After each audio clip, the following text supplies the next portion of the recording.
Good morning to all of you. So today we are dealing with the new chapter that is height and distance, class 10th students. So ये भी बहुत important chapter है sir, आपके exam के point of view से बहुत अच्छे questions इसमें से क्वेश्चंस रहते ही है। आपके बोर्ड के एग्जाम से इससे क्वेश्चंस रहेंगे ही, एटलीस्ट एक तो रहेंगे ही क्वेश्चंस। 5 नंबर का आता है वो रहेगा ही क्वेश्चंस। तो सो इस चैप्टर को भी अच्छे से कर लो। इसीलिए मैंने इस चैप्टर को पढ़ने से पहले मैंने ट्रिग्नोमेट्रिक वाले टर्म को सारा क्लियर करवा दिया। दैट्स वाई, क्योंकि इसमें जितने भी क्वेश्चंस बनेंगे ना सब ट्रिग्नोमेट्री के ही हेल्प से बनेंगे। पर्टिकुलर एंगल्स के ट्रिग्नोमेट्रिक रेशियोज का रिलेशन से, ट्रिग्नोमेट्रिक आइडेंटिटी से भी आप सॉल्व करोगे। दैट्स वाई मैंने पहले ट्रिग्नोमेट्रिक वाले सेक्शंस को खत्म किया, उसके बाद मैंने हाइट एंड डिस्टेंस के इस टॉपिक को मैंने स्टार्ट किया। ये बहुत इंपॉर्टेंट टॉपिक है सर, बहुत इंपॉर्टेंट चैप्टर है सर। सो बी केयरफुल, ध्यान से सुनना क्या क्या चीज है इसमें। इसमें पहले देखो हाइट एंड डिस्टेंस देखना है, ठीक है। कहने का मतलब इसमें आपको पहले 3 चीज जानना पड़ेगा। First one is line of site, किसको कहते हैं? लाइन ऑफ साइट, दृश्य रेखा जिसको कहते हैं हम लोग, दृष्टि रेखा जिसको कहते हैं, कह लो हिंदी में। फिर एंगल ऑफ एलिवेशन जानना पड़ेगा, एंगल ऑफ डिप्रेशन समझना पड़ेगा, ठीक है।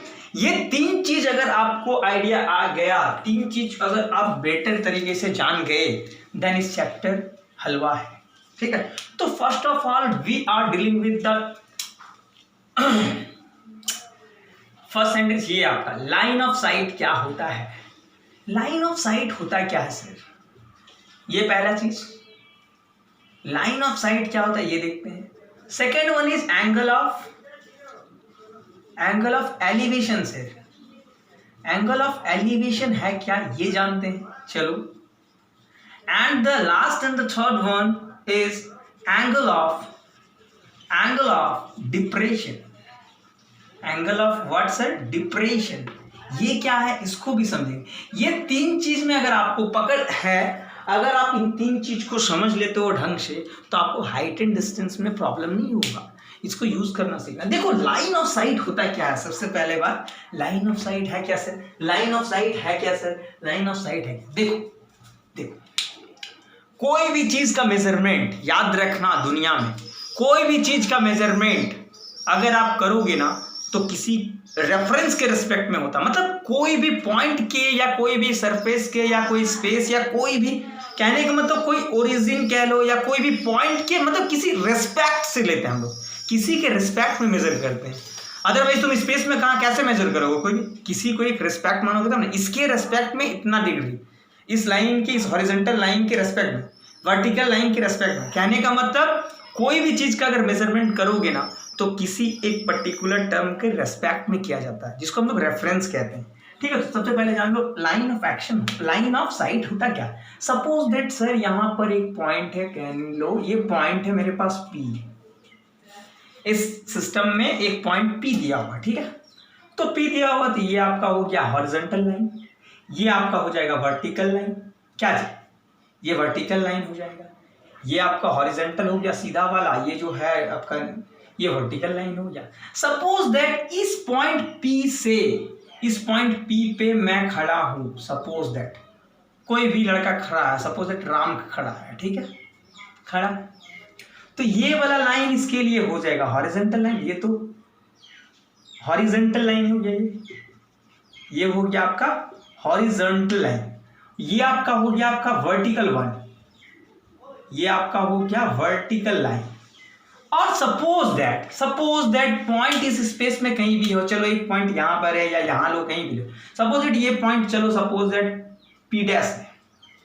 तो इस P से ये राम जो है ना, इस P से, पॉइंट P से अगर इस P डैश को देखेगा ना, तो ये जो लाइन बन रहा है इसके आंख से जो इस लाइन को जो देख रहा है, ये जो P डैश को मिलाने वाला लाइन जो होगा ना, यही आपका कहलाएगा क्या? Line of site. Line of site क्या लो, सपोज दैट यही वाला पॉइंट यहां, सपोज दैट कहीं भी हो सकता है ये पॉइंट, सपोज दैट ये पॉइंट M है, तो इस P जो है, ये राम जो है, इस जहां इस पॉइंट P पे खड़ा जो है, इस पॉइंट P से लेके इस M पॉइंट को जो मैच करेगा ना, तो ये वाला भी होगा आपका लाइन ऑफ साइट कहलाएगा। तो कहने का मतलब समझ रहा ना, लाइन ऑफ साइट क्या कहेंगे सर? कि ऑब्जर्वर जो ऑब्जर्व कर रहा है, जो देख रहा है कि कोई भी पॉइंट, मतलब वो ओरिजिन से कोई भी पॉइंट को देख रहा है, सो उस ओरिजिन और उस पॉइंट को मिलाने वाले जो लाइन सेगमेंट है ना सर, जो लाइन सेगमेंट है ना सर, उसी को हम लोग कहेंगे लाइन ऑफ साइट। ऑब्जर्वर के आंख से जो कोई भी पॉइंट को अगर देख रहा है तो उस पॉइंट को और ऑब्जर्वर के आंख से उस ओरिजिन से मिलने वाले जो लाइन ऑफ, ये जो लाइन सेगमेंट है इसको लाइन ऑफ सेगमेंट कहें, इसको लाइन ऑफ साइट, इसको भी लाइन ऑफ साइट कहेंगे। तो लाइन ऑफ साइट क्लियर है ना, लाइन ऑफ साइट किसको कहते हैं, ये हो गया लाइन ऑफ साइट। ठीक है, चलो आपको कल को आपके पास है, यहाँ है suppose point, angle of elevation देखना।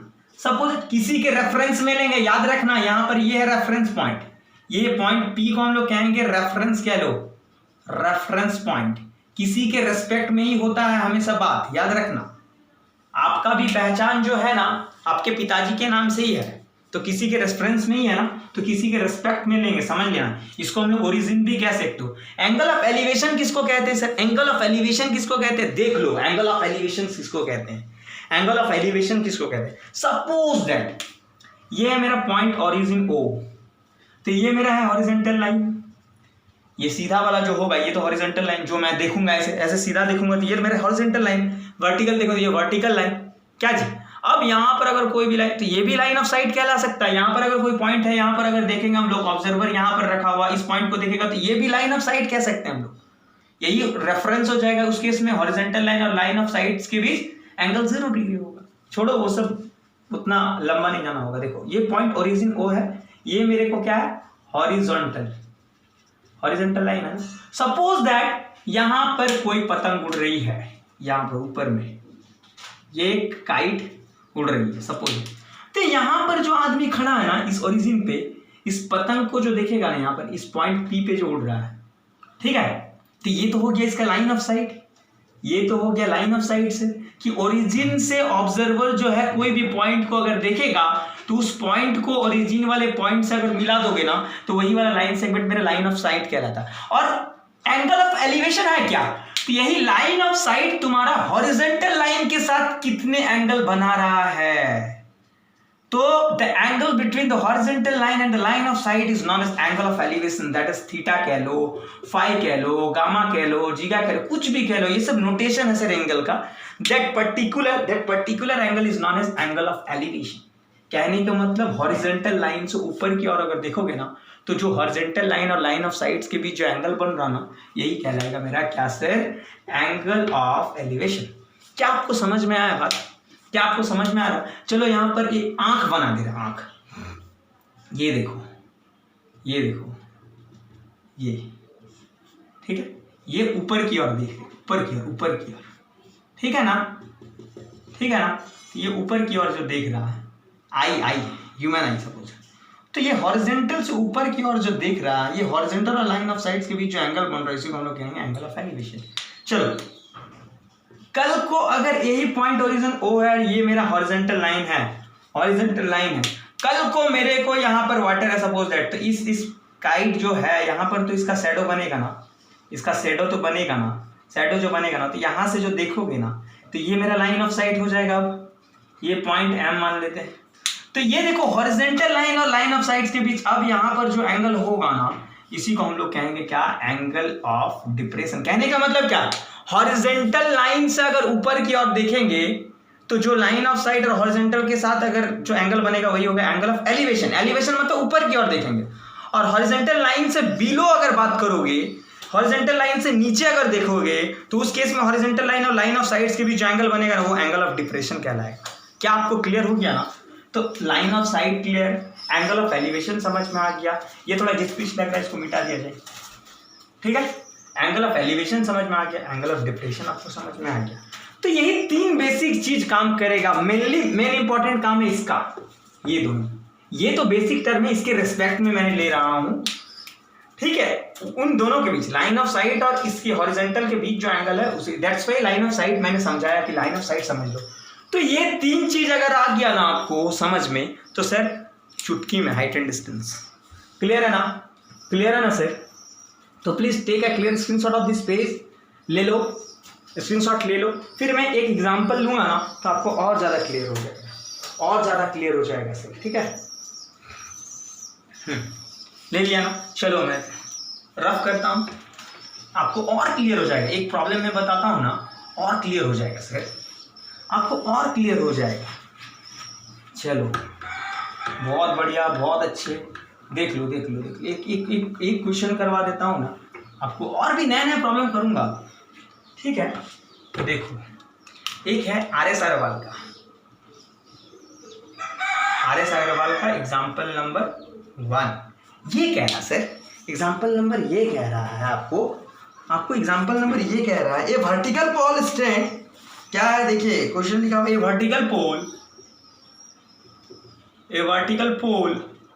वर्टिकल पोल स्टैंड्स, खड़ा stands on the level ground,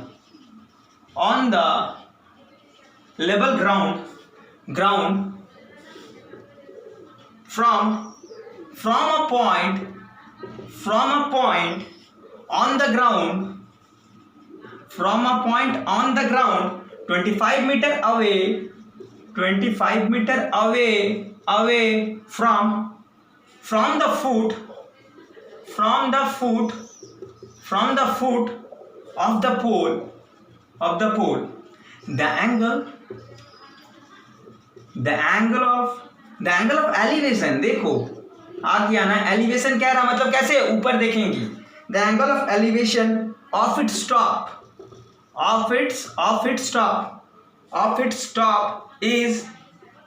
is found to be 60 degree. Then find the height of the pole. Then find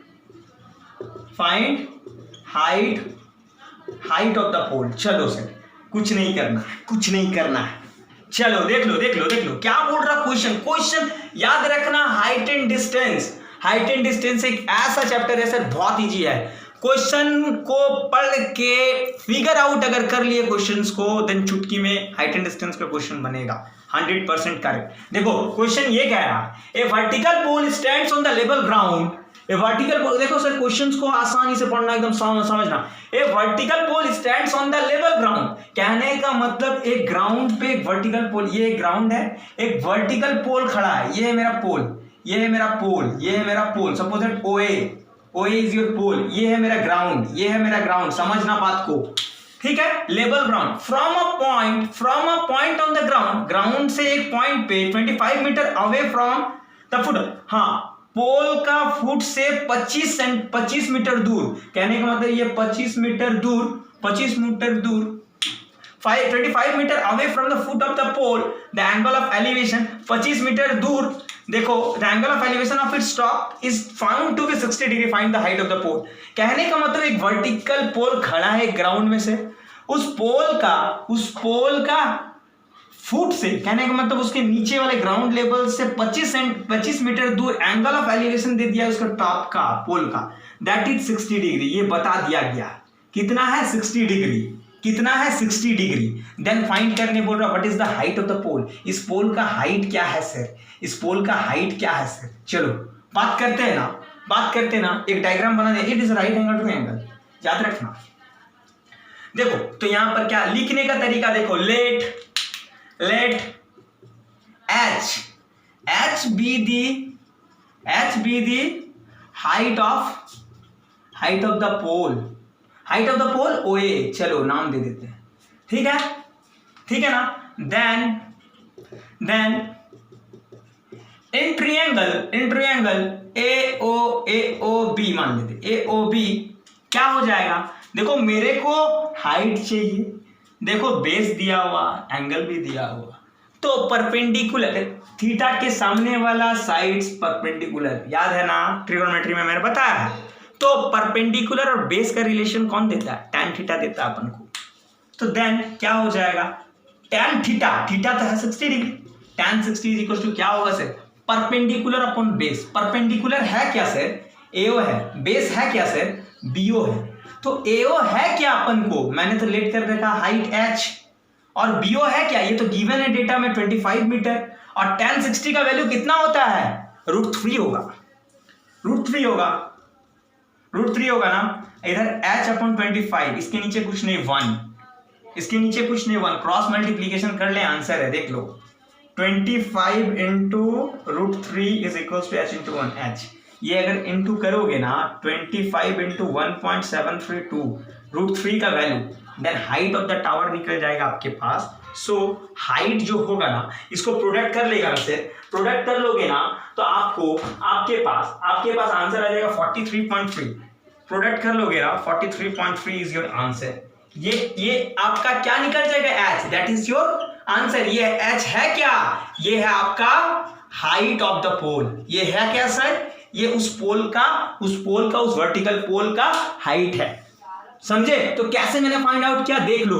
पहले क्या करना है, क्वेश्चन को पढ़ना बारीकी से, उसके बाद क्या करना है, उससे रिलेशन, उसका डेटा को यूज करके आपको फाइंड आउट कर देना है। लैंग्वेज में कैसे लिखना याद रखना, हाइट एंड डिस्टेंस में मार्क्स इसी में देगा। आपको पहले रिप्रेजेंट करना पड़ेगा कि आपने किसको h क्या बोल रहा है, क्या बता रहा है, ठीक है।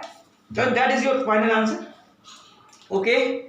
Height and distance. तो please take a clear screenshot of this page sir, समझ में आ गया ना। तो मैं पिछला लेक्चर में, अब मैं अगला लेक्चर में सर, इसीलिए पिछला लेक्चर में मैंने ट्रिग्नोमेट्री खत्म कर दिया कि ताकि आपको समझ में आए।